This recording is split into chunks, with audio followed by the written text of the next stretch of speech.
শহীদ পরিবারদের সহযোগিতার নামে রাজনৈতিক দলগুলো অপরাজনীতি করছে বলে অভিযোগ করেছেন জাতীয় নাগরিক কমিটির আহ্বায়ক নাসির উদ্দিন পাটোয়ারী। অভ্যুত্থানের ২ মাস পূর্তি উপলক্ষে সকালে রাজধানীর শাহবাগে জাতীয় নাগরিক কমিটির নাগরিক সমাবেশে এমন অভিযোগ করেন তিনি। তুমুল বৃষ্টি উপেক্ষা করে প্রথমবারের মতো আয়োজিত এই নাগরিক সমাবেশে যোগ দেন জুলাই বিপ্লবে শহীদ পরিবারের কয়েকজন সদস্য।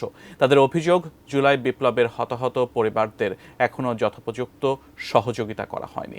সরকার পতনের ২ মাস পার হয়ে গেলেও হত্যাকাণ্ডের কুশীলব সকলকে বিচারের মুখোমুখি করা না করায় হতাশাও প্রকাশ করেন তারা।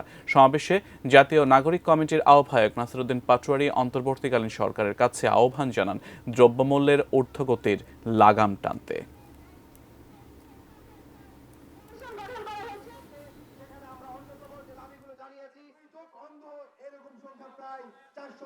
শহীদদেরকে টাকার বিনিময়ে জঘন্যভাবে বিভিন্ন রাজনৈতিক দল তাদেরকে কেনা বিচারে বসাচ্ছে কোরবানির পশুর হাটের ন্যায়।